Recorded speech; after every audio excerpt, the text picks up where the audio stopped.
স্বাগত দীপ্ত আন্তর্জাতিক সংবাদের সাথে আছে আমি কাজী আসিফুজ্জামান।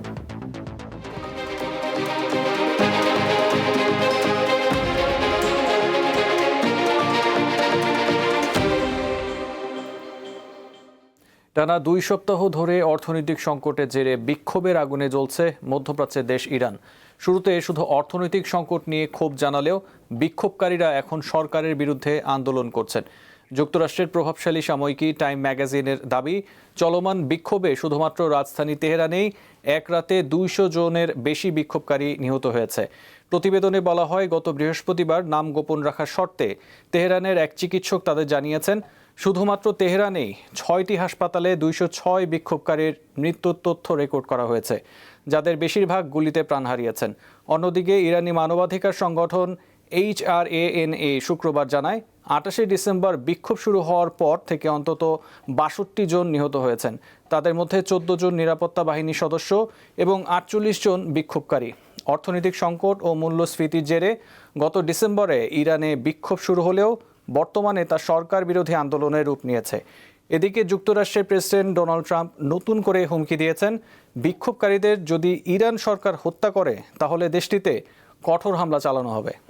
ইরানের সরকার বিরোধী বিক্ষোভকারীরা যুক্তরাষ্ট্রের প্রেসিডেন্ট ডোনাল্ড ট্রাম্পকে খুশি করার চেষ্টা করছে বলে মন্তব্য করেছেন দেশটির সর্বোচ্চ নেতা আয়াতুল্লাহ আলী খামেনি। শুক্রবার রাষ্ট্রীয় টেলিভিশনে দেয়া সংক্ষিপ্ত ভাষণে তিনি বলেন, বিক্ষোভকারীরা অন্য দেশের প্রেসিডেন্টকে খুশি করতে নিজেরাই নিজেদের রাস্তা নষ্ট করছে।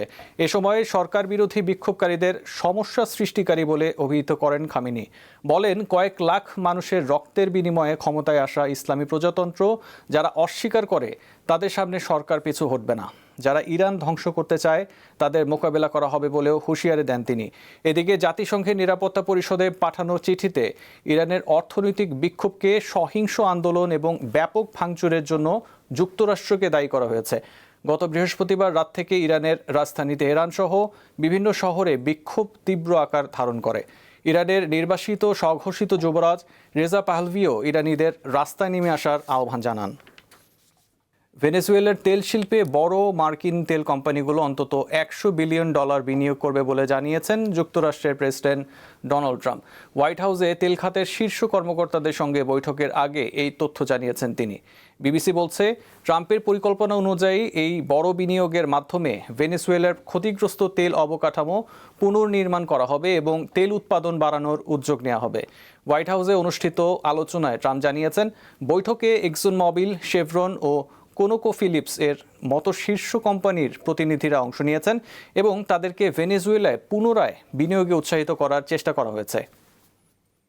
যে কোনো উপায়ে গ্রিনল্যান্ডের নিয়ন্ত্রণ নেওয়া হবে বলে জানিয়েছেন মার্কিন প্রেসিডেন্ট ডোনাল্ড ট্রাম্প। রাশিয়া ও চীনকে ঠেকাতে গ্রিনল্যান্ডকে যুক্তরাষ্ট্রের নিজস্ব মালিকানায় নেওয়া প্রয়োজন বলেও মন্তব্য করেছেন তিনি। শুক্রবার ব্রিটিশ গণমাধ্যম বিবিসিকে একথা বলেন মার্কিন প্রেসিডেন্ট। ট্রাম্প বলেন, তিনি চান বিষয়টি সহজ উপায়ে একটি চুক্তির মাধ্যমে হোক, কিন্তু যদি সহজ উপায়ে না হয় তাহলে কঠিন পথেই যেতে হবে। এ সময় তিনি রাশিয়া বা চীন গ্রিনল্যান্ড দখল করে নিতে পারে বলে শঙ্কা প্রকাশ করে বলেন, যুক্তরাষ্ট্র রাশিয়া বা চীনকে প্রতিবেশী হিসেবে চায় না। সম্প্রতি হোয়াইট হাউস জানিয়েছে, ন্যাটো জোটভুক্ত দেশ ডেনমার্কের অধীনে থাকা আধা স্বায়ত্তশাসিত অঞ্চল গ্রিনল্যান্ড কেনার বিষয়টি প্রশাসন বিবেচনা করছে। তবে প্রয়োজনে বল প্রয়োগে অঞ্চলটি দখলের সম্ভাবনাও নাকচ করা হচ্ছে না।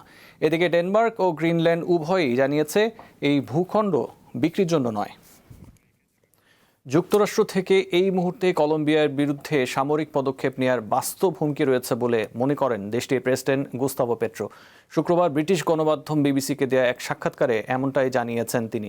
পেট্রো অভিযোগ করেন, যুক্তরাষ্ট্র এখনও অন্য দেশগুলোকে নিজেদের সাম্রাজ্যের অংশ হিসেবে দেখে এবং সেই দৃষ্টিভঙ্গি থেকেই চাপ সৃষ্টি করছে। তার ভাষ্যমতে, যুক্তরাষ্ট্র বিশ্বকে নিয়ন্ত্রণকারী শক্তি থেকে ধীরে ধীরে বিশ্ব থেকে বিচ্ছিন্ন একটি দেশে পরিণত হওয়ার ঝুঁকিতে রয়েছে। পেট্রো বলেন, অভিবাসন ইস্যুতে ট্রাম্প প্রশাসনের কৌশল শুধু মানবাধিকার বিরোধী নয়, বরং আন্তর্জাতিক সম্পর্কেও নেতিবাচক প্রভাব ফেলছে। যুক্তরাষ্ট্রের ইমিগ্রেশন অ্যান্ড কাস্টমস এনফোর্সমেন্ট এজেন্টদের আচরণকে নাৎসি ব্রিগেডের সঙ্গে তুলনা করেন তিনি। বিবিসি জানায়, গত বুধবার সন্ধ্যায় ফোনে কথা বলেন মার্কিন প্রেসিডেন্ট ট্রাম্প ও কলম্বিয়ার প্রেসিডেন্ট পেট্রো। ফোন আলাপের পর ট্রাম্প জানিয়েছেন, খুব শিগগিরই তিনি হোয়াইট হাউসে পেট্রোর সঙ্গে সাক্ষাৎ করবেন। শেষ করছি দীপ্ত আন্তর্জাতিক সংবাদ। এরপর দুপুর 2টার সংবাদ দেখার আমন্ত্রণ রইল। এছাড়া আরও তথ্য বিনোদনের জন্য চোখ রাখুন দীপ্ত টিভির ডিজিটাল প্ল্যাটফর্মগুলোতে। ধন্যবাদ।